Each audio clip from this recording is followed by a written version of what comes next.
Okay. All right, so I think that we'll go ahead and get started. And I want to welcome all of you. Thank you so much for joining us this evening. We're so pleased that you've decided to discover Dunans Castle.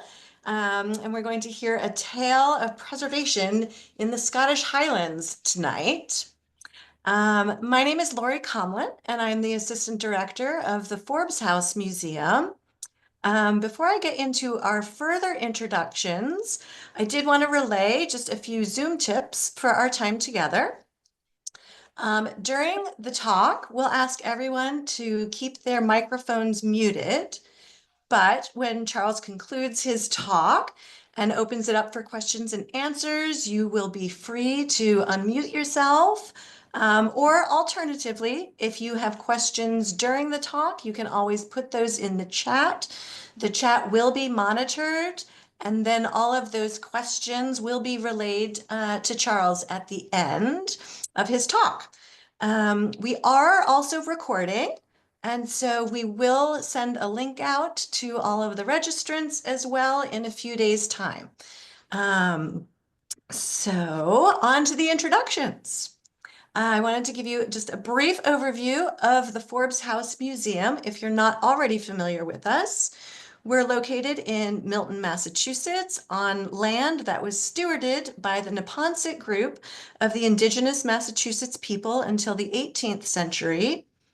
And then in the 18th century, it was the home of Thomas Hutchinson, who was the very last royal civilian governor of the Massachusetts Bay Colony before the American Revolution. In 1833, the Forbes Mansion was built by Captain Robert Bennett Forbes and his brother John Murray Forbes for their mother and 4 sisters. Both the captain and John Murray Forbes were involved in America's early China trade. Later, the captain conducted the United States' very first international humanitarian aid mission, which provided relief to the Irish people during that country's Great Famine. And John Murray Forbes later became a devoted abolitionist and an advisor to Abraham Lincoln, as well as president of 2 railroads. And so today, the museum maintains and stewards the mansion, grounds, and a collection which includes Chinese export art and porcelain, items from the captain's Irish voyage, as well as Civil War and Abraham Lincoln memorabilia. And the museum is listed on the National Register of Historic Places. So you might be wondering why we're hosting a talk about restoring a castle in Scotland. Well, as you can likely tell from our name, the Forbes family originated in Scotland, and this branch of the family were very proud of their Scottish roots and heritage. So, as I mentioned in my email to all of you, May is Preservation Month here in the United States, and we thought what better way to kick it off than discovering Dunans Castle and honoring the Scottish heritage of the Forbes. So with that in mind, I would like to introduce Charles Dixon-Spain, who is the current owner and restorer of the castle, which is located in Collintrive, which is a village in the Scottish Highlands. And Charles, of course, will tell you about his adventures with the castle, but here's a little bit about him and his background. So Charles holds a Master of Arts in New Literatures and English from Hull University and spent a decade in publishing, graphic design, and web development before moving to Scotland, where he ran a marketing and new media consultancy. During the last decade and a half, Charles has worked exclusively on this renovation project and the associated business, Scottish Lairds, which now also incorporates forestry, online retail, and sustainable tourism. In 2023, Charles published the first 2 parts of his memoir, How to Restore a Castle, seems appropriate. And a year later, he published the photographic record of the progress so far in a tome titled Dunans Decade, 2014 to 2024. And both of these, of course, are available on Amazon. And I wanted to add one other accolade to Charles's accomplishments, and that is that he is a consummate host. I had the very good fortune last year to actually be able to volunteer at Dunans Castle through Adventures in Preservation, which is a US-based nonprofit offering opportunities to travel and do hands-on preservation work around the world. And they partnered with Charles. So I got to volunteer there, and Charles did an absolutely phenomenal job. He did absolutely everything from shuttling us around the Highlands. He took us on small adventures when we weren't doing masonry work, and he even made us lunch every single day. So without further ado, I am going to turn it over to Charles Dixon-Spain. Oh, thank you so much. I have to confess immediately that I didn't cook the lunches.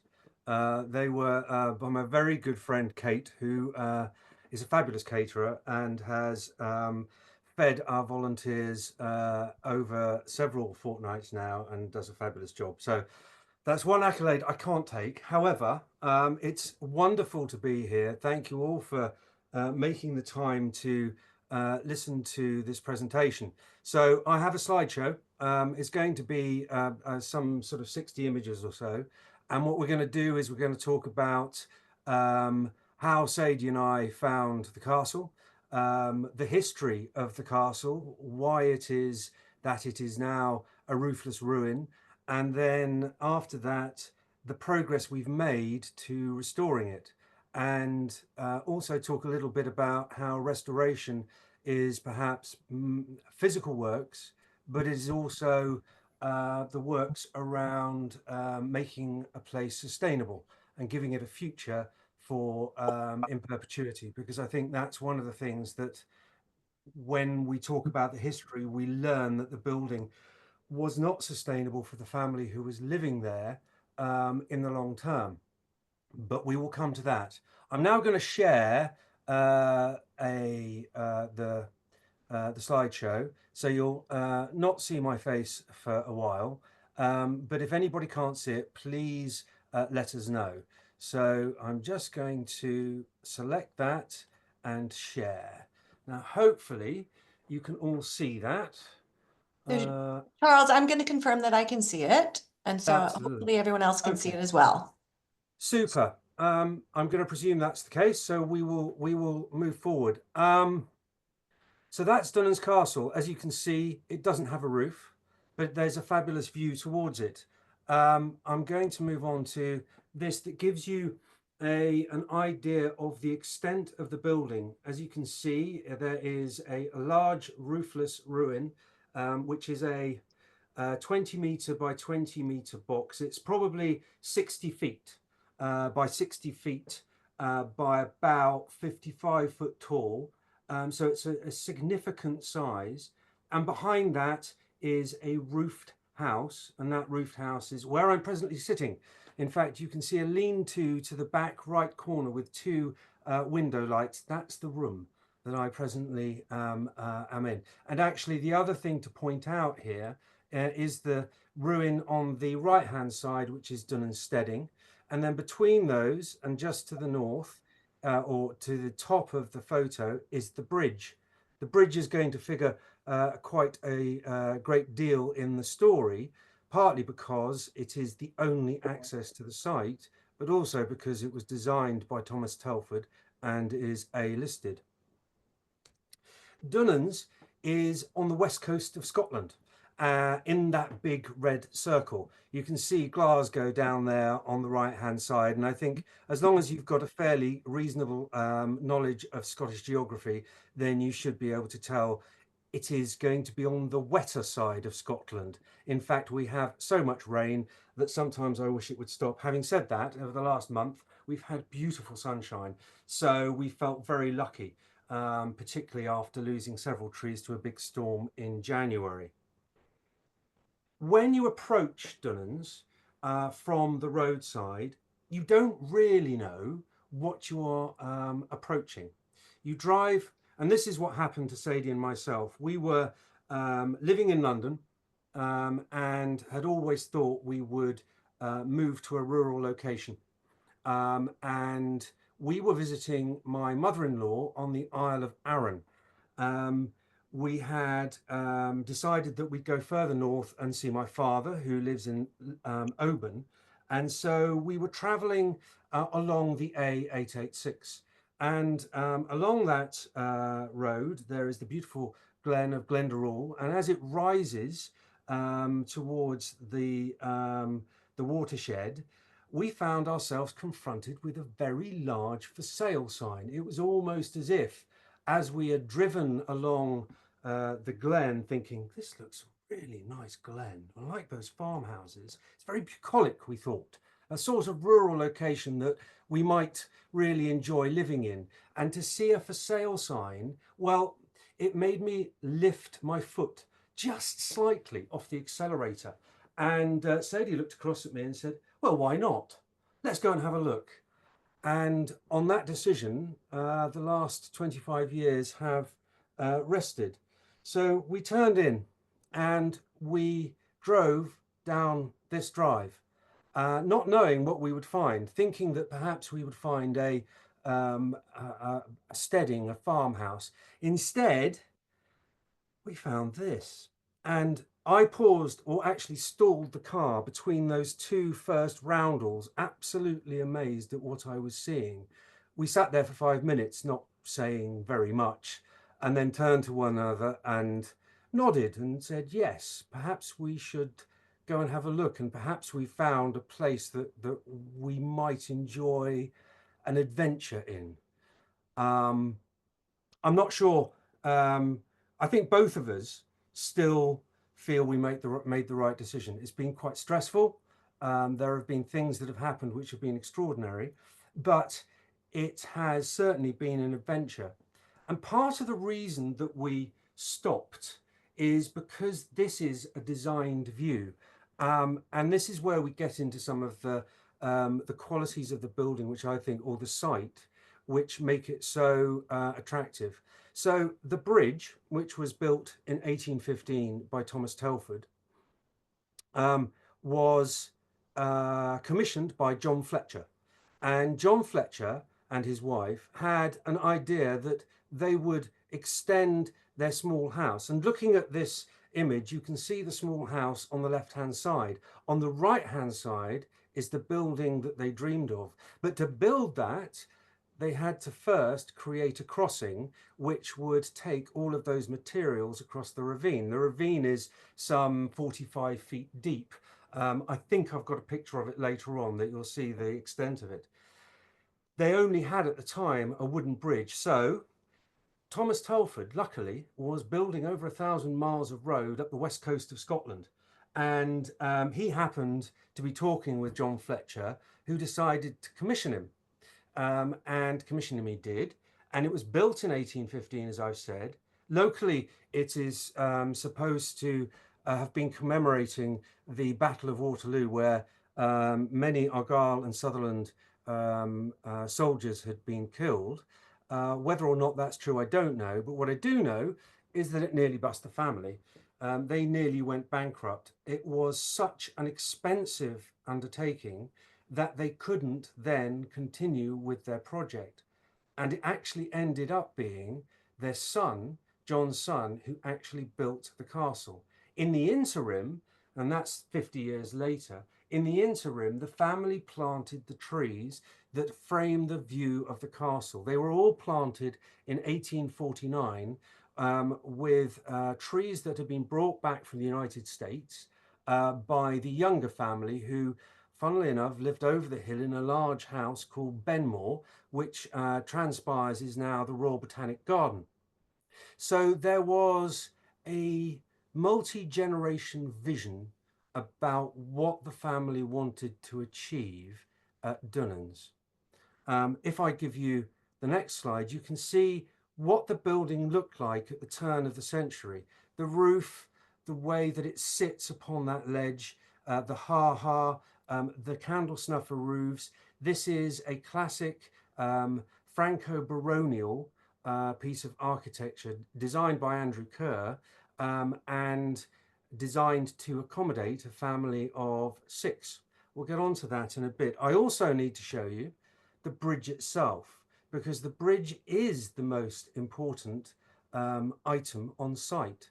Now, when we came here, we didn't get any paperwork from the previous owners showing us the commissioning papers for this bridge. And in fact, when we brought Historic Scotland on site, because we couldn't produce those papers, they did not believe that this was a Telford. The reason they didn't believe it was a Telford is because it's so unusual. As you can see from this picture, the arches are Gothic arches. He always designed bridges with a single span, which was rounded. So this is highly unusual in that regard. It also has, and you can just about see them, gargoyles on this side. There are three of them. One has his hands over his mouth, the other has his hands over his ears, and the final one has his hands over his eyes. And we think that's because John Fletcher was a solicitor and wanted to provide a reference to his profession on the bridge, a jokey reference. And that's something else that Telford didn't do. He didn't use fripperies or make jokes. The other thing that caused consternation with Historic Scotland were these octagonal stanchions that sit either side of the large arch and to the right of the small arch there. That was not something that Telford had ever done. And we were given the task of trying to prove that this was a Telford, despite the fact that the listing said it was. And in fact, we did. And we're going to come to that in a wee while. As I've said, the building itself is in two parts. We have the large castle and the small house. And it is the small house that is most important to our tale as we begin an historical examination of how this building came to be. You can see from the plans here that the castle is a large block. The house to the left is much smaller. It originally was a T shape, and you can see the original shape of the house in the thick walls of the, I'm just trying to think how to describe this. It's quite difficult. I don't know whether you can see my mouse, but it is the T shape at the end there, which is the original building, which we think, well, it was first marked on maps in 1590. And you can see Dunan there as a double-fronted house with two windows and a doorway. It's on its side at the head of that river. There is just to the east of it, Dunandone as well, to give you a marker. And that's 1590. So we know the house existed as the T-shaped mansion that we had then. We think, given the restoration work that we did when we worked on it in 2006-7, with lintels that were probably about 5 foot high, it might originally have been some sort of bothy or byre, or some form of agricultural building in which shepherds and their flocks would shelter in the particularly bad weather that we sometimes have here. I mean, you know, occasionally rains. Anyway, so that's the map from 1590. In the 1749, we then have Dunans, and we have M. Fletcher, Esquire, as owner. You'll also see, if you look carefully, just to the right of it, right of Dunans, you'll see Barneal, and that's Don Fletcher, Esquire, which gives you the indication that the Fletchers were quite wealthy landowners. Now, the tale of the Fletchers getting to Glendaruel is quite an interesting one. You see, the whole of this area was originally owned or ruled by Clan Lamont, and they had a castle down to the south and east of Dunans, which is where their clan seat was. Dunans was one of their hunting lodges and drovers' accommodations. However, in about something like 1630, they fell out with Clan Campbell. Everybody falls out with Clan Campbell, but Clan Campbell decided they want all of these lands for themselves, so they besieged Clan Lamont at Castle Toward. The tale is that for 3 weeks the Lamonts held out, and after 3 weeks they signed a treaty, and that treaty was duly ratified, and the Lamonts opened their doors, the Campbells came in and massacred everyone. except for Lady Lamont and her daughters, whom they stripped naked, paraded down the beach, and sent off to Ireland in a small rowboat. The Campbells did not know that Lady Lamont had wound the treaty in her hair and smuggled it out.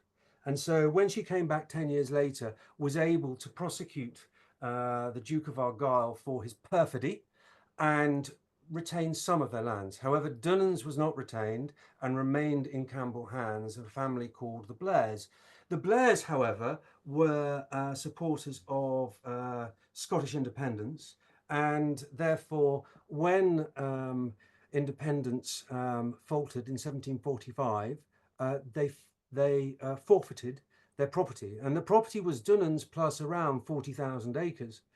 The property was taken into administration by the court, and they then put the property out for lease. Along came a fine upstanding family calling themselves Fletchers, having obviously the requisite funds, who were able to persuade the court to lease the building and the land to them for 10 years, after which the Fletchers bought the property.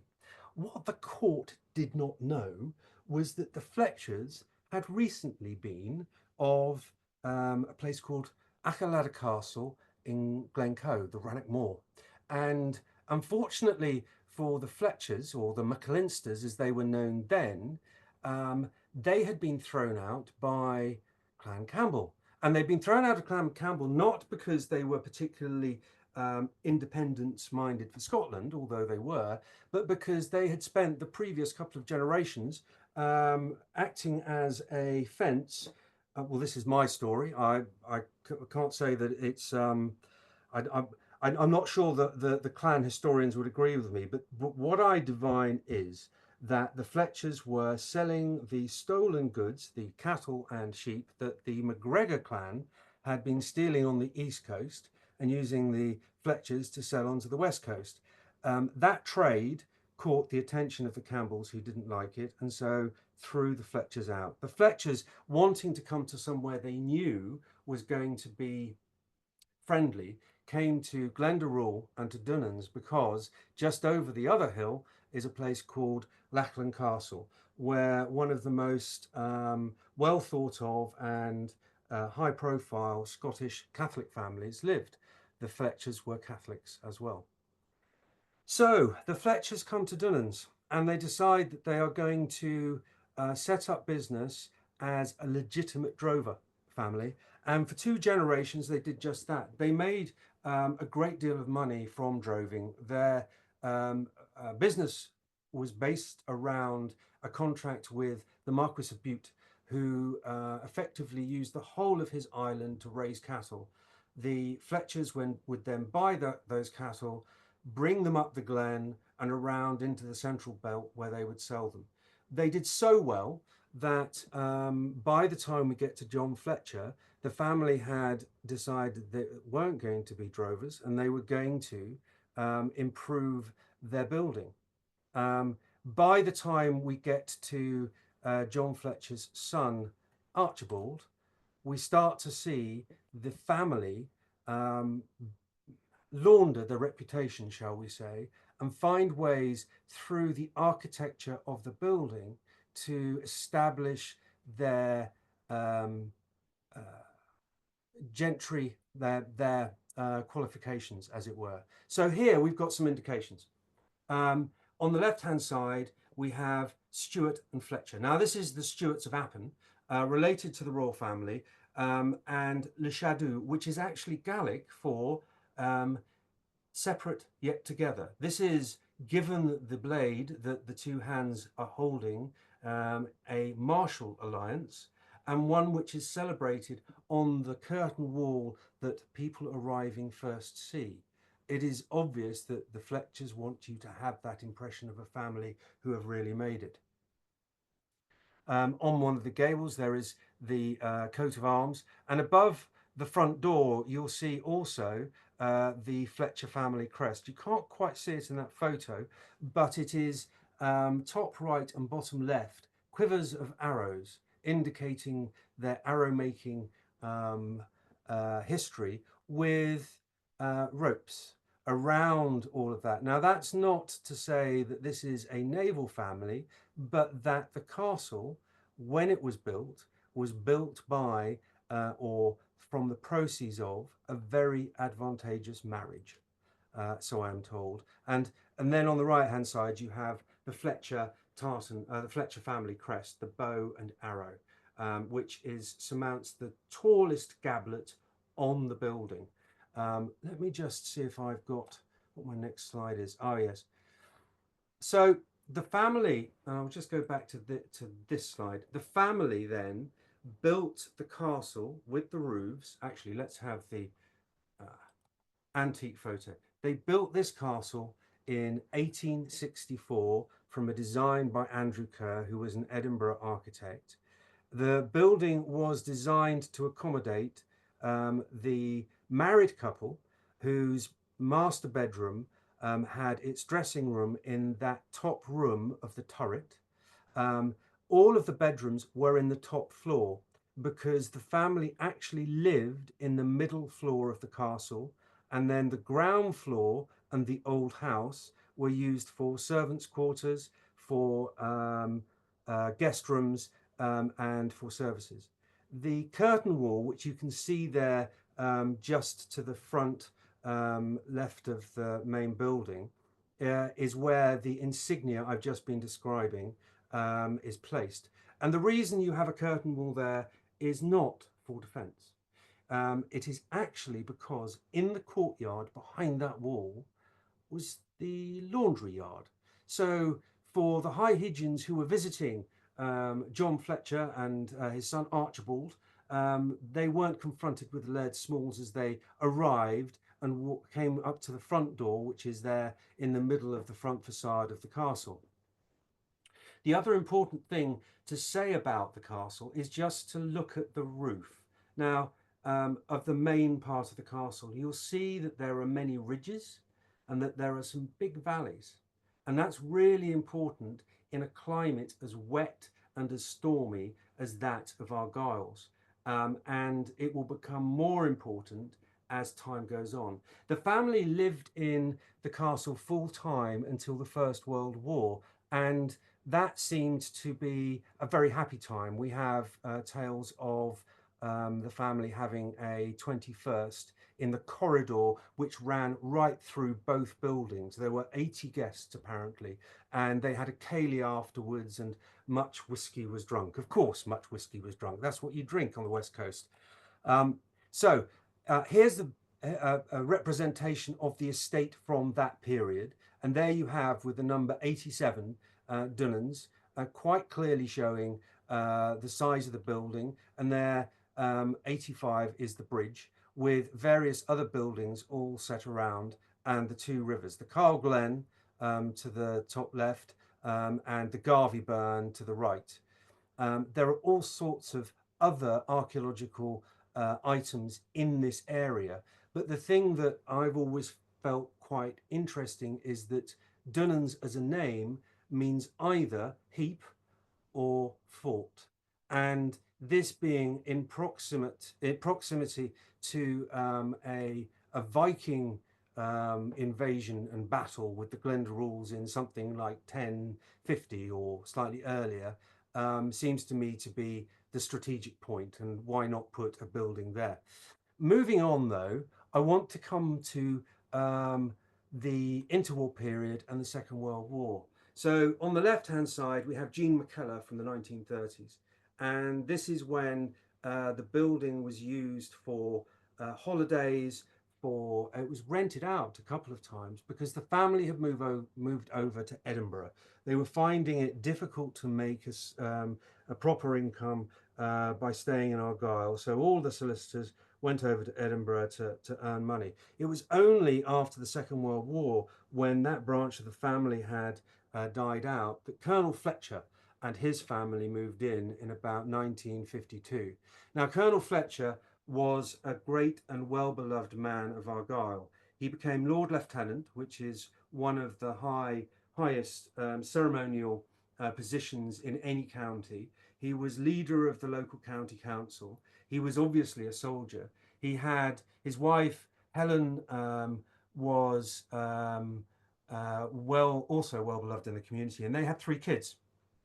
And about the time that this photo was taken, they started to make some changes with the castle. And I'm just seeing, so yes, here we are. So this is from about that period, so the 1970s, and that's Colonel Fletcher's son Angus there, kicking a ball across the lawn.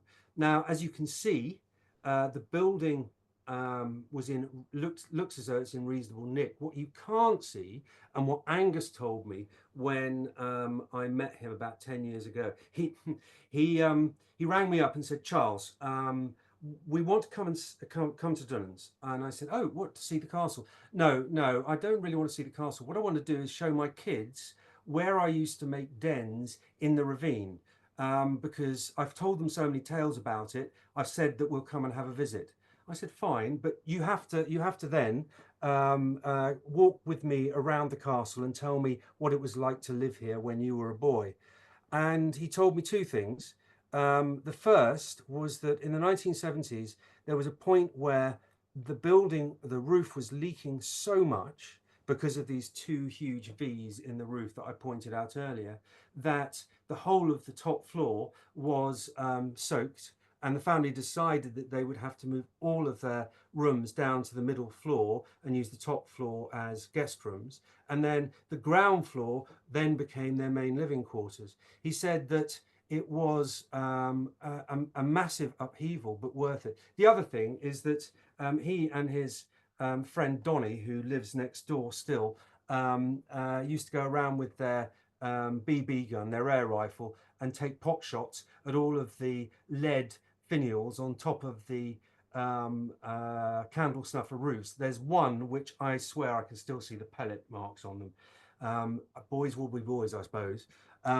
So Colonel Fletcher died in 1996, and the family Angus decided that he wasn't going to live there, and they put the property on the market.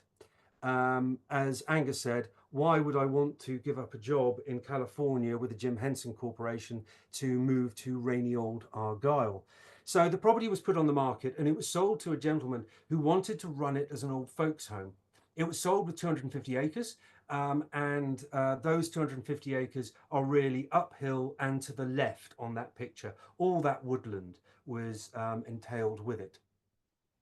That gentleman was foreclosed after about 18 months, and another couple bought it. They bought the castle and about 16 acres, with the other guy retaining the woodland. They wanted to run it as a hotel, and they spent $250,000 on the interior of the property without actually dealing with the problems of the roof.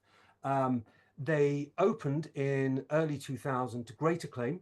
They were booked solid. They had weddings, they had a juice bar, apparently, they had ceilidhs, they had classical recitals, and they got lots of publicity.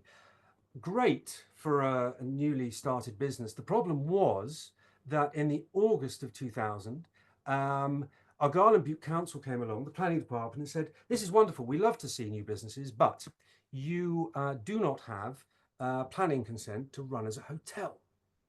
You need to get the paperwork in place. Would you do that as quickly as possible? We're not going to close you down, but you need to get this moving. So this was August 2000.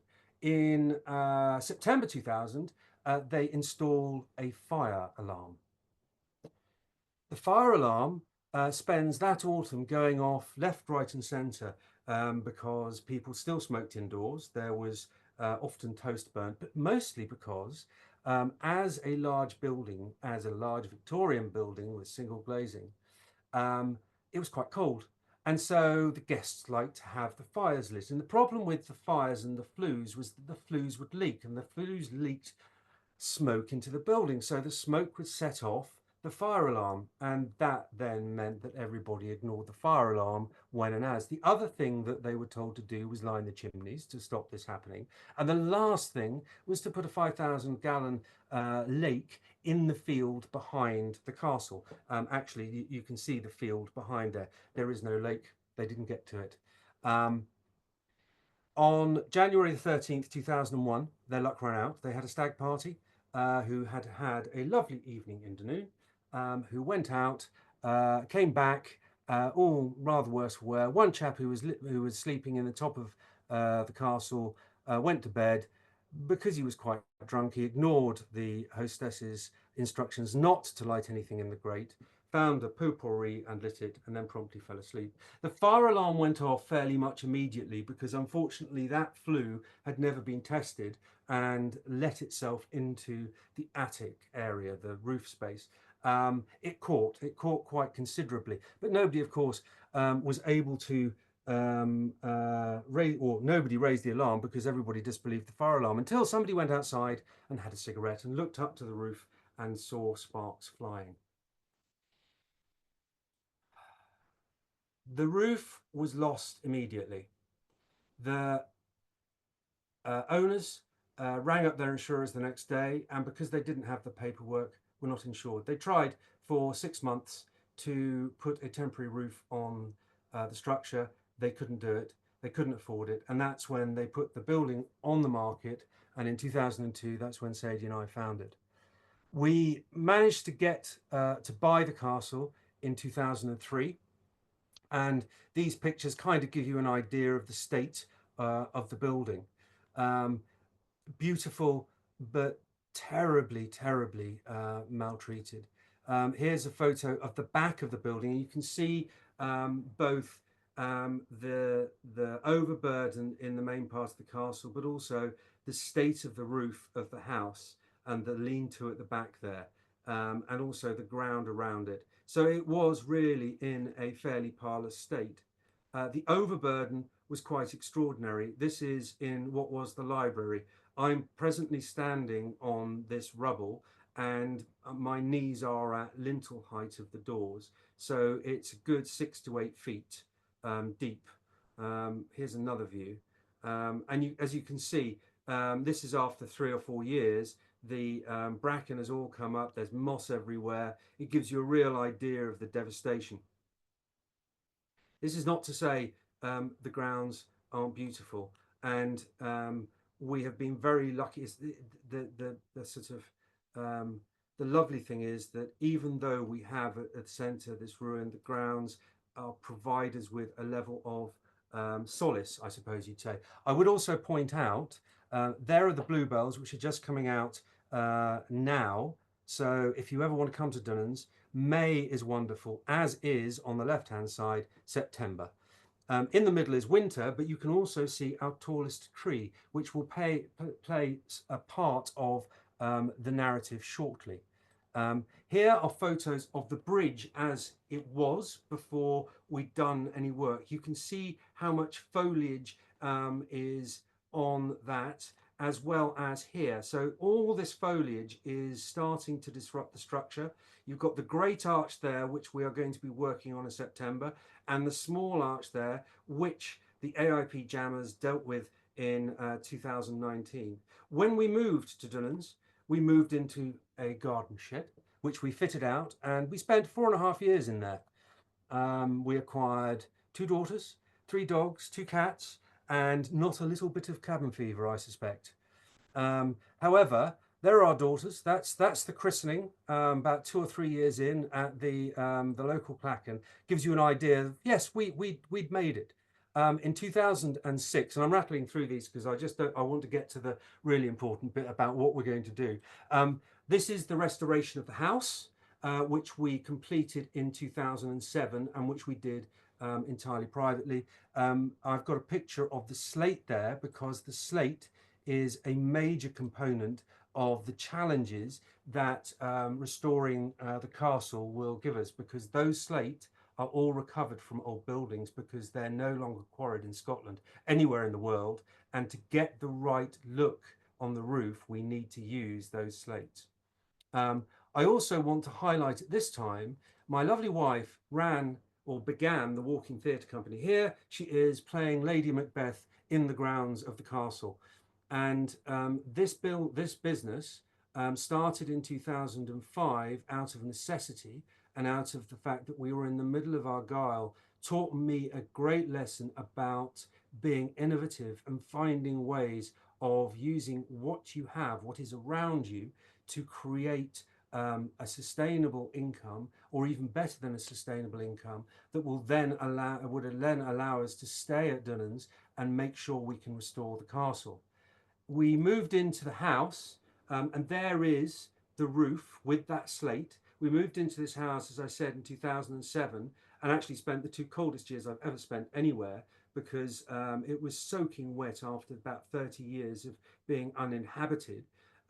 We eventually, after 2 years, had dried it out enough to make it comfortable. It's now a beautiful, toasty, warm, lovely place. Now, when we got into this house, we realized how expensive the major job was going to be. We also recognized that the castle was highly popular with visitors. We would always get people just turning up on spec saying, what are you doing? What's the story? How's it all going? Can we help? And Sadie and I both felt that this was something that was pointing us in the direction of making the castle a public building of some sort. Now, in about 2000, Sadie had given me a wonderful gift. She had given me a square foot of Scotland and said, this is your first square foot of Scotland. This is where we're going to live. So I wanted you to have a connection now. And I looked at it and thought, what a wonderful gift idea. The problem was, it was a square foot in a field in the middle of nowhere full of brambles. I couldn't go and visit it. There was nothing going on there. And that made me slightly disappointed. But evidently, I hid that idea away from, or in the back of my mind. And in 2007, it came back to me. Lucky, because in 2009, we had, at the tree that we have views on, the Douglas fir was declared the tallest in the UK. It went through all the press. And by this time, I had set up Dunans Castle, Scottish Laird. And because this got national profile, we got, within about 6 months of these news stories going out, a phone call from a company called Gift Republic, who said, you do lairds. We'd like you to provide us with laird chips because we'd like to sell this all around the world.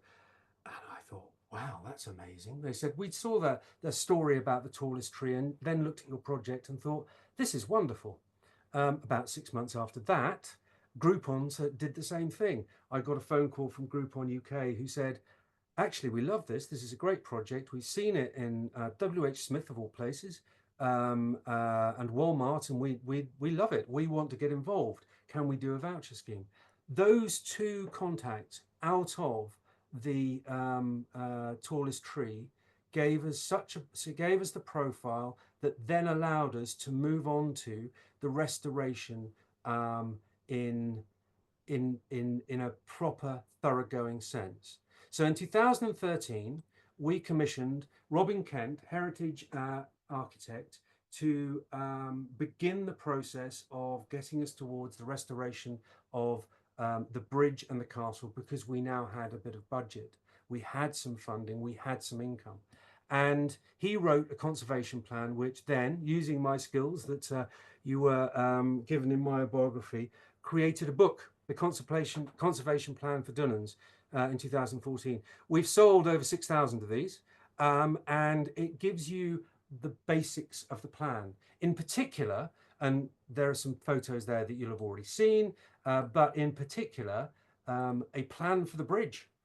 Because the bridge is the key access to the site, and therefore needs to, at the moment, it has a 7.5 ton weight limit on it. We need to get that up to 20 tons. Over the last few years, with volunteers, etc., we are moving towards the clean bridge that we should have, and that will then enable us to move forward with the castle project. Into 2014, Robin there in the white hat, that's Barty the Basset in the foreground. Obviously, that's the most important individual on screen. But Robin there in the high-vis jacket is the architect. And what he's doing is helping us prove that this is a Telford bridge by digging a hole and showing that along the deck are 4 longitudinal ribs, which only Telford used in 1815. Everybody cottoned on to them after about 1820, but only Telford used them because what they do is they hold the aggregate into the centre of the bridge deck rather than pushing out and ruining the parapets. As he said, there was no way there weren't longitudinal ribs there because the bridge was still standing, but it was nice to see them and nice to have the proof positive. That was one of the things that the Lairdship project helped us afford. Another was the steps down to the bridge, and further the resurfacing of the bridge itself, such that by the time we get to starting to do works under the bridge, we have a new surface. So that's stage 1. Now here are our first batch of AIP jammers.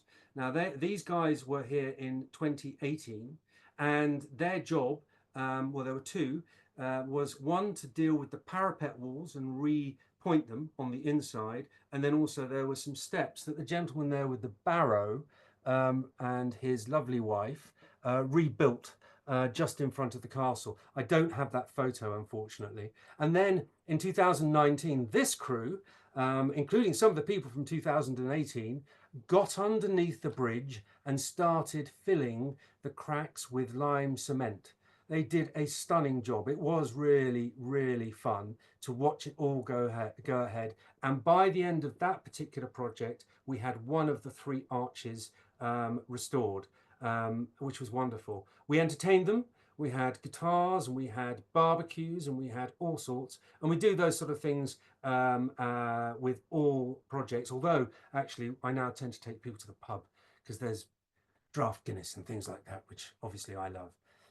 In the interim, I spent a lot of time starting to clear the castle out. This is 2017 with Sadie there, looking wistfully at the top of it, thinking, when will we ever get a roof? And here is the mini digger that I used to do quite a lot of the clearance of that particular room. However, whilst doing that, I realized that I wasn't confident doing this myself. We were starting to get a patter of stone coming down on me whilst I was working, and I felt that we needed to get a professional firm in to clear the castle. So what we did was we got a company called BT's, a demolition firm, who specialized in the clearance of these sort of structures to come in at the end of 2019. And the idea was that they would clear out the structure, and that then in 2020, March 2020, we would get in there and we would start to cap the walls, sort out some of the lintels, do that sort of basic work. We had the budget, we had the workforce. As you can see, the wall tops were suffering, are suffering. And this is, I love this shot, the view down the turret. And you can see there on the the left-hand side, how much loose material there is in the top, and also the amount of foliage. One of the things that we have to do regularly is take that foliage out because it acts as crowbars in the wall to start knocking material down. Now, COVID happened. COVID just knocked us sideways. And because of that, we weren't able to get on with the structural works. In fact, the company who were going to do it said that they had no window to come back for another 6 or 7 years. They were contracted with Historic Scotland for a couple of very large, very prestigious projects, and they were just fitting us in a 3-month window in that. They were kind of starting, I think, on the 31st of March, I think, or sometime like that, and lockdown happened on the 23rd. I mean, it was awful. Anyway, what that then meant was that in June 2020, when the woodland that the chap who wanted to run the place as a old folks home came back on the market, the 250 acres, we had an opportunity to purchase it. Now, why, you think, would you purchase a woodland when you are supposed to be restoring a castle? Well, if you look at where Dunans is, bottom left, and you look at the river, and you look at the road which is running along the top side of that woodland, which is the main road, and you want to obviate using the access, and you know that the access over the bridge is going to add about 20% to the whole of the project cost, and the project cost is going to be probably around 10 million. You know that by buying that 250 acres and creating a secondary access, you might end up saving probably about 15% of that 20%. No, sorry, 3/4 of that 20%, shall we say. And therefore, it seemed to me to be a no-brainer that if we can find a way of creating a second access to get the 44-ton lorries in, the cranes, etc., then we might have an ability to save a bit of money. Having said that, when we actually purchased it, it became apparent that there was more of an opportunity. First thing we had to do was harvest the ground, and that was heartbreaking because all of these dark Sitka spruces and larches had to go. That allowed us to create a crossing over the river, although it's only a crossing, and left us with a hillside like this. It's now much better, I have to say. It's much, much better. It's actually quite beautiful. What we will end up with is native woodland like this.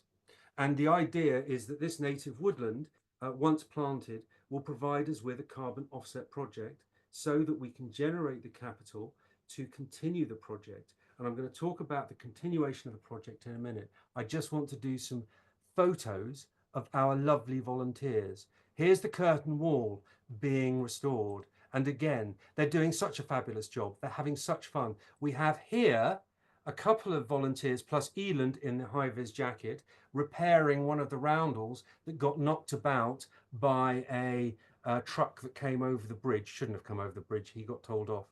Here is more work going on under the other arch in 2023, which means that we've now restored 2 of the arches and only the large arch is available.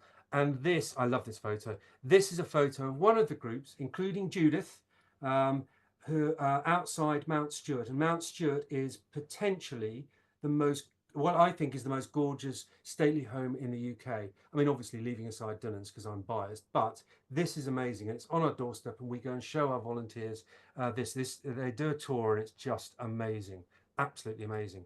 Then we have more repairs to the courtyard, a couple of grinning people here who obviously had lots of fun.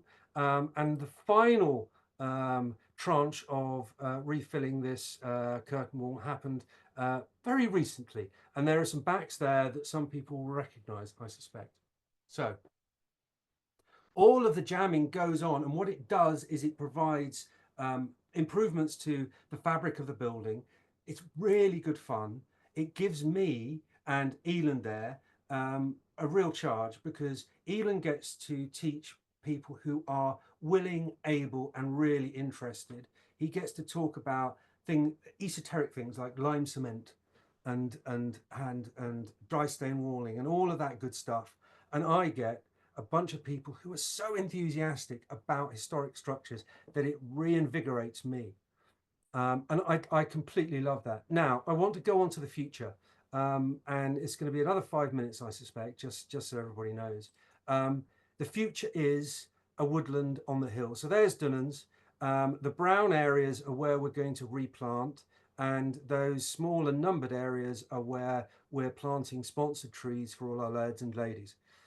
You'll see an access route through that woodland and across the river. We're not sure that's going to work, but actually secondary access is not our priority at the moment for 2 reasons.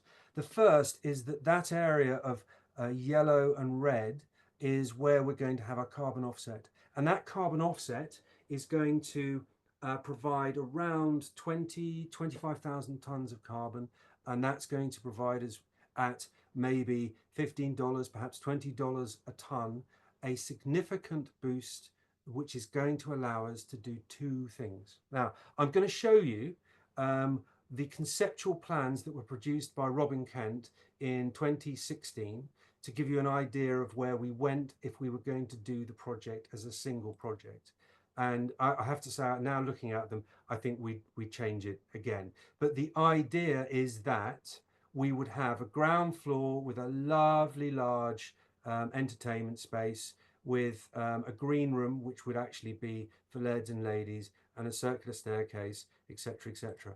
And then apartments in the rest of the building. Now, as I say, this isn't going to happen now. And one of the reasons it's not going to happen is because we are not going to strip out the interior walls. If I show you the interior walls, this is what presently stands at Dunans. These 5 or 6 compartments. And these compartments we're going to keep because I don't think we should compromise the structure of it. We should show the structure of the restored building in what we do. And the idea with the monies that we raise from the carbon offset and other business opportunities is to create 2 initial apartments. The first one on the left-hand side, where you see the turnpike staircase, we will have over 2 floors a 1-bed apartment for laird and lady, jammer, etc. to stay. And then in the turret, our bottom right, we will again have another 1-bed apartment over 4 floors, all the way up into the candle snuffer roof. And that will allow us to have the to do some work, restore part of the castle, and earn money. If we decided we were going to restore the building in a single go, that would, as I've said, cost £10 million or thereabouts. And once the work is done, the property would be worth £2.5 million. So we can't borrow money against it. Also, who'd really want a mortgage of £10 million? I certainly can't imagine myself wanting that. Perhaps if I had a much larger business or I had independent wealth, perhaps, but no, it's not possible in the present circumstances. And so working through this in a piecemeal fashion allows us to do 2 things. It allows the building to earn money after every small, relatively small segment of investment. It also means that we can test both the accommodation, the market for the accommodation, and we can also work through the entire building over a space of time, which allows us to completely de-risk it for ourselves. The idea, and I retire in about 10 or 11 years, is that by the time I retire, we will have restored it. That's the ambition. Whether we can do that is another matter. My feeling is that if we get close, that'll be wonderful. Even if we do those 2 items that I've talked about, that's a hell of an achievement, because what it means is the A-listed bridge has been done and the castle has been stabilised. And those are 2 really important elements of the project. I think in the end, the other thing that I would say, and this is really just as a sidebar, there are other things that go on with restorations, and the restoration here has had exterior factors impact against it.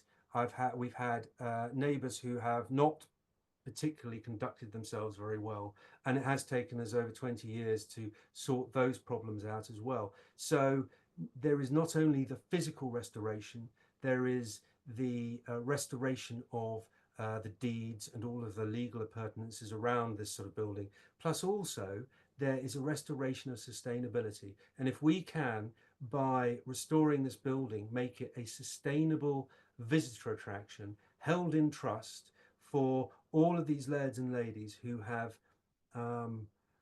helped us along over the last few years, then I think we've created a victory. So I think that's about it. I am going to plug my books because they're great books, and I really recommend them. You get the inside story with those. So a lot of the stuff that I've talked about now, but some really great stories. And so long live the adventure. I hope you've enjoyed that. I'm now going to hand over to our hosts. So I will stop sharing. There we go. Charles, that was amazing to take us from the 1500s all the way through to the future of Dunans Castle. Thank you. So, and you did it in less than an hour, basically. Oh, I'm amazed. So I'm that's amazed. pretty amazing.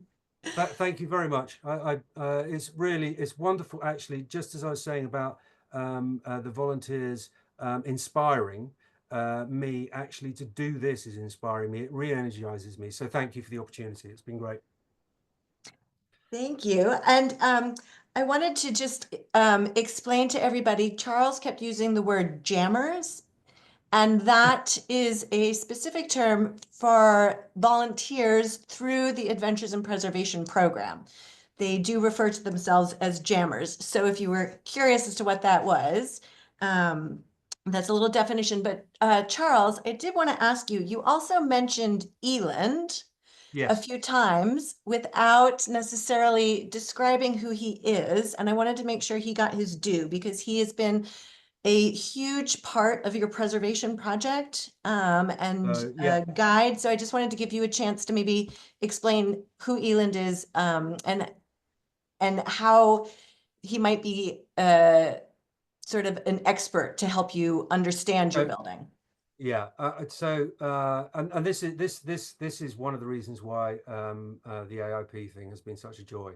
Eland is the premier stonemason in Cowell.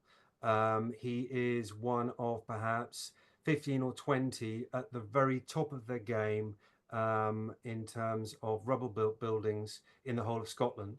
He is at the cutting edge of lime cement technology and the thinking around how you restore structures with lime, the sort of mixes you use, using and trying to work out what they used in previous ages, particularly with Thomas Telford, for example. And he is, I mean, the joy of it is that he will take you through that journey of understanding the science of how you bond these structures together, and also how you read the structures. So one of the revelations for me with Eland was when he started talking about I think it was on the first of the arches, he started to talk about what Thomas Telford had designed. And it was almost as if we were having a conversation with Thomas Telford through the stone structure of the bridge.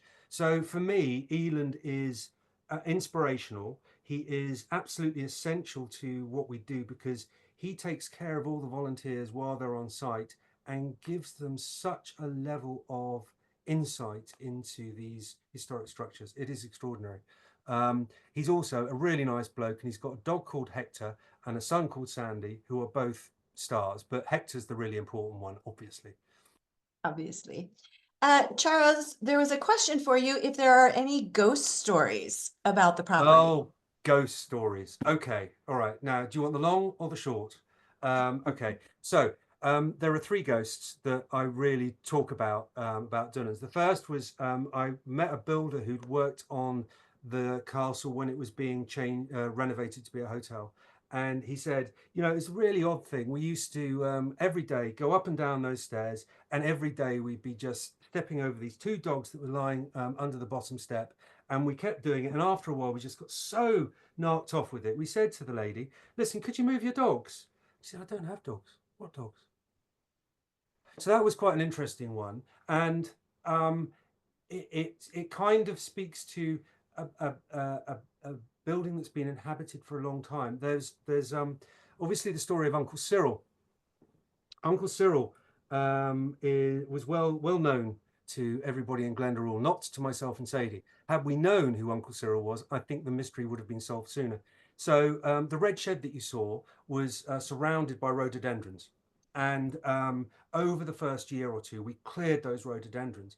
And thereafter, and bearing in mind that Harry, our eldest, was born in the January, no, in 2003. So this would have been spring 2004. And I was putting Harry to bed at sort of 6 o'clock in the evening and reading her stories. And Sadie used to walk in and say, Charlie, have you been smoking? Because I used to smoke and I'd given up and that was all fine. And no, I've not been smoking. And then we get a waft of alcohol. And this went on for a long time. In fact, it went on for so long, youngest daughter had come along and we were still getting this waft of tobacco.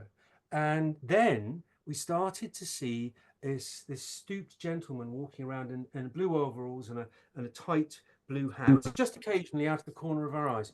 And we think, oh, who's that? Have we got anybody on site? Sadie, have you got anybody else?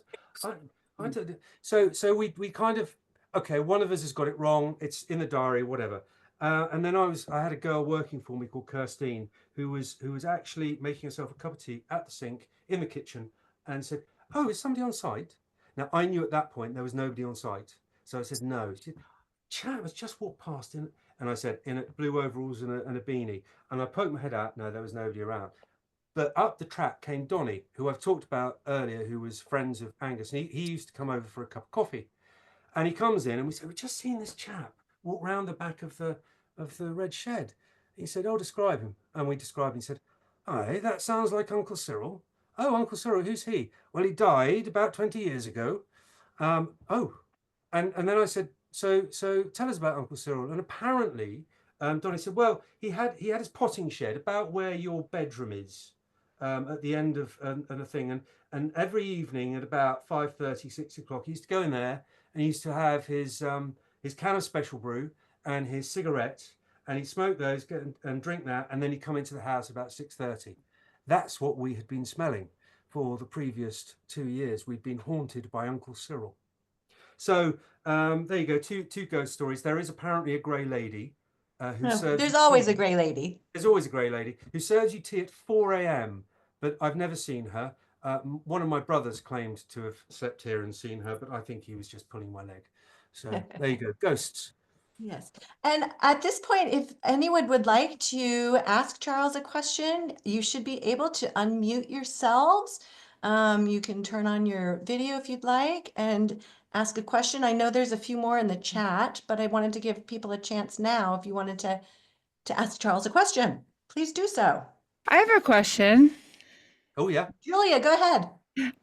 The maintenance of that structure has got to be like massive. So is there like a condo association that will contribute to the maintenance of the castle, or is it under some kind of deed under historic preservation somehow? I don't know.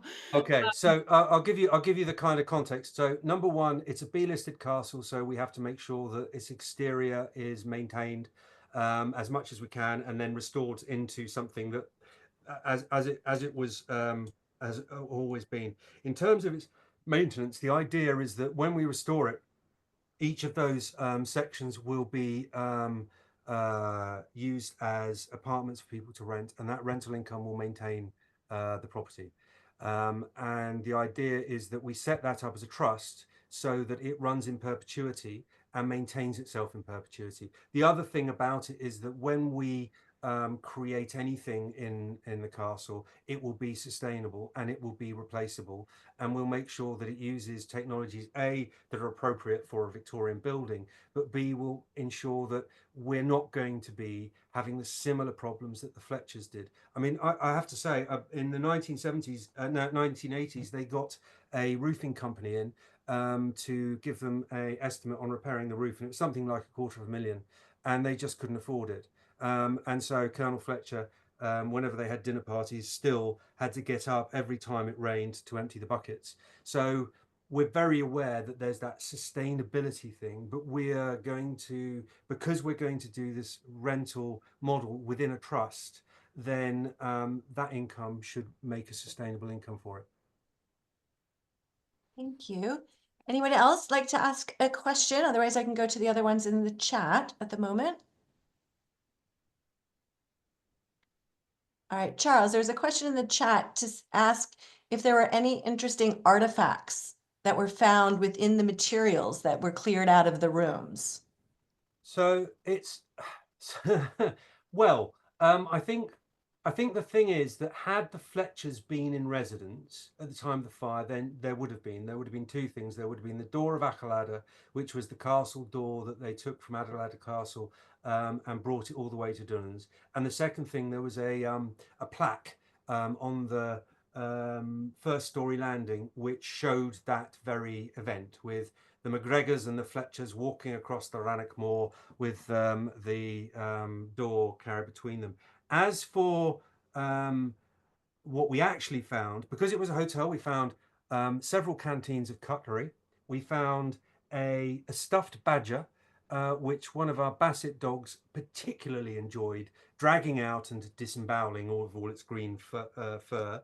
There was a safe, which I spent at least 3 days trying to get into, and ended up being empty. And the library was full of, it actually had 3 copies of Margaret Thatcher's memoir. So that kind of gives you a flavour. There were stories when we got to the Glen that all of the fireplaces had been rescued and were presently living in houses all around the Glen. Now, we've never had any of them returned. We were told that they would be returned, obviously, but I do know several houses have got very nice fireplaces. I can't prove it because I don't have any photos of the interior, and anyway, I wouldn't, because most of them are very nice people. So we will find other fireplaces that are equally as beautiful. I hope that's And answered your question. Charles, when you are doing the work, there's a question about, are you making any concessions to modernity? Are, when you're trying to restore versus rehabilitate, are you trying to be, strict preservationists, or are you making some modifications, perhaps in the materials you're using? So it's a good question. So the first thing is that the 1590 house was substantially remodeled when they built the castle, and the castle was built in 1864. So all of the materials are extant today.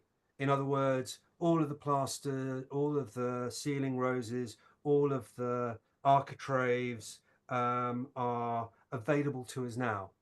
So we can, within a reasonable tolerance, reproduce the interior. The bit that we will struggle to reproduce are things like they had a beautiful oak staircase, and that oak staircase was all the way up to the top, and we will only do 2 flights, I think, and that's because of the use that we'll put the building to, which will make it sustainable. So my view is that whatever we do will be as commensurate with the building as possible, but also bearing in mind that we have to make it a sustainable project in the long run. The other side of it is that we'll obviously use insulation. We won't be using conventional central heating. It will probably end up being underfloor heating, and we'll also be using the big question, the big sort of materials question that we have to answer is what roofing material we'll use. I indicated in the presentation that slates are a problem, and the discussion is whether we can use a folded metal or a metal type roof for all of the flat planes, and then use for the candle stuffers, then use the slate for that. But that's very much a discussion about what materials are available to us and what we can actually get, and whether we can, funnily enough, we had a tour today, and one of the guys is a roofer, and he was saying, well, could you use molded material that can then be molded to create the roof? I don't know, but we could have a look at it. The problem is you don't want to go too far, because if you go too far, you create some sort of Frankenstein thing. I think the other thing is I would be very keen to allow the history of the building to express itself. So there has to be some acknowledgement that it's been burnt down. There has to be some sort of way of saying this is a beautiful Victorian building, but it's had a very checkered past. Yeah. So that's another consideration. Charles, somebody was curious about the American tree species and whether you knew what exact tree species those were, and whether those are still there or have they been cleared in favor of more native plants. So the framing trees from bridge to castle, they are things like Douglas firs, noble firs, silver firs, Californian cedar. We did have a monkey puzzle. The monkey puzzle died in 2001, 2002. But that's because it has a 150-year lifespan and it was planted 1849, 1850. So we have seen some of those go, but mostly we try to encourage them to stay. The harvest that we did was all Sitka spruce and larch, which are, well, the Sitka spruce is Swedish, the larch I think is Japanese, and they're commercial crops. We get rid of those and then we plant the native species, the biggest of which is the Scots pine, which we already have several of, and then oak and rowan and mountain ash and hazel and all of those sort of trees to encourage biodiversity, and also to capture as much carbon as possible so that our carbon capture project is really viable. And I should say with the woodland, that will also be open to the public. It will be amenity woodland, so we'll have paths all over there. So when you stay at the castle, you'll be able to walk the woodlands. And if I have my way, we'll have a sculpture park and fishing and all sorts of lovely stuff. So Charles, that was my last question, was basically for you, which is how can people come and either stay at the castle or get involved in the project? So the primary way of getting involved in the actual works at the moment is to come along with AIP. And we look after you. You have a Which wonderful stands for time. Adventures in Preservation. Adventures in Preservation. And it is an adventure and it's also lots of fun. And I promise to take you to some wild places, really lovely places, alongside getting you involved in some really important work. Other than that, we do have a glamping place called the Laird's Retreat, which is basically 3 rooms connected by the outside with a fire pit and a beautiful canopy. The quietest, loveliest place in the world. And I recommend that this year from middle of July onwards. Don't book it for between end of May and middle of July. Midges, not good. So that you can stay there. The other thing that you can get involved in is, if you are in our area, is book yourself in for a tour, and then you'll get the serious, proper history from Gordon, our tour guide, who is absolutely superb with his knowledge. He can be a bit brusque, but then he's a Yorkshireman, and then all Yorkshiremen are a bit brusque. But to tell you what, when you get a sense of humour, he can be hilarious. So I think those 3 things are fairly good. If you want to know more, though, the books are a great way in, and have a look at the Scottish Laird website and the titles. We also have a newsletter which you can subscribe. Oh, I can see a book there from both of them. Look at this. I'm impressed. Bravo, bravo. I hope you've enjoyed. Oh, and this is it. Fantastic. I am. Thank you. I hope you've enjoyed them. Excellent. I'm getting thumbs up. Superb. So there are lots of ways to interact, and I'm always very happy to see. Oh, there's somebody else. Erica's got one as well. Good one, Erica. Fantastic. So yeah, there's lots of ways to interact. The one thing that I didn't show you was the Dunans tartan, and we'll maybe leave that for another time. But the Dunans tartan is beautiful, and it is only worn by those people who help us restore the castle. So if you want your own tartan, then oh look, there's the tartan being held up there. Oh, Laura. wonderful. Laura Dearhart has the tartan. Has the tartan on a Highland coup as well. So lots of fun, and everything we do, all of the surplus that we generate goes into the restoration works and the maintenance of. So yeah. So unless anyone else has a burning question, I'm going to let Charles go because it is quite late over in the UK right now. It's nearly 1. I mean, Nearly 1, not Nearly quite 1. So you're fine still. But I did want to thank you so very much, Charles, for taking us through the history and all of the preservation work. And I think everyone on the call is incredibly impressed with your commitment and your devotion and your plans. Preservation is just so incredibly important for our history, for sustainability. So thank you so much for everything that you're doing in that regard. If Thank you. anyone has any further questions, you all have my email, and I am very happy to pass anything along to Charles. And or Charles, I don't know if you want me to as well, I can always send something out to all of the attendees also. So on that note, I want to thank all of you for staying with us also. I hope that you enjoyed the talk. And if you ever get a chance to go over to Dunans, I highly recommend it. It's truly a transformative experience. So thank you all so very much. And if you are in the area and like to come to the Forbes House Museum, we're here too. Please come drop by. So thank you all. Good night. Yeah, Have a thank you all. pleasant It's been a evening. real pleasure. I've really enjoyed it. And thank you all for your messages. I've just been reading them. So thank you. And hopefully see you at Dunans sometime soon. Yes. Thank you all. Thank you. Bye.